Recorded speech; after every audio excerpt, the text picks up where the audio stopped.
তো আমরা যেখানেই কোনো মাদক ব্যবসায়ী পাবো তাদেরকে নির্মূল করবো এবং শক্ত হাতে আমরা প্রতিরোধ করে তুলবো। আপনারা এখনো জানেন ছাত্রলীগের ক্যাডার বাহিনী আছে যারা এখনো মাদক ব্যবসার সাথে জড়িত আছে।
কিছু অঞ্চলে গুপ্ত বেশে তারা মাস্ক পরিধান করে এবং রাতের আধারে তারা হঠাৎ করে ঝটিকা মিছিল বের করে, কিন্তু আমার কাছে মনে হয় এরা প্রকৃত ছাত্রলীগ কিনা তাও আমার সন্দেহ।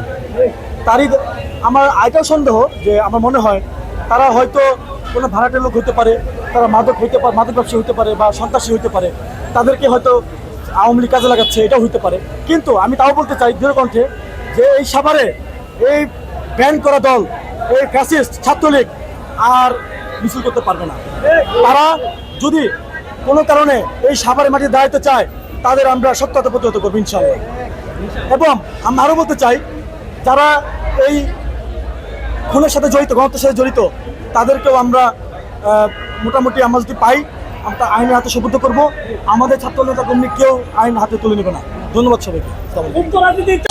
মাদকের বিরুদ্ধে জিরো টলারেন্স ঘোষণা করছে, তো আমরা যেখানেই কোনো মাদক ব্যবসায়ী পাবো তাদেরকে নির্মূল করবো এবং শক্ত হাতে আমরা প্রতিরোধ করে তুলবো।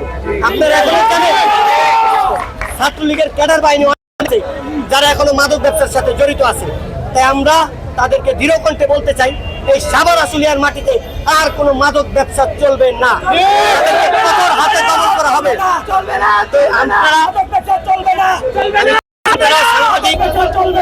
যারা সাংবাদিক ভাইরা আছে তারা এটা খুব ভালোভাবে তুলে ধরবে, যারা মাদকের বিরুদ্ধে জিরো টলারেন্স ঘোষণা করতে পারে এবং এই সাভার থেকে মাদক নির্মূল করতে পারে। ধন্যবাদ।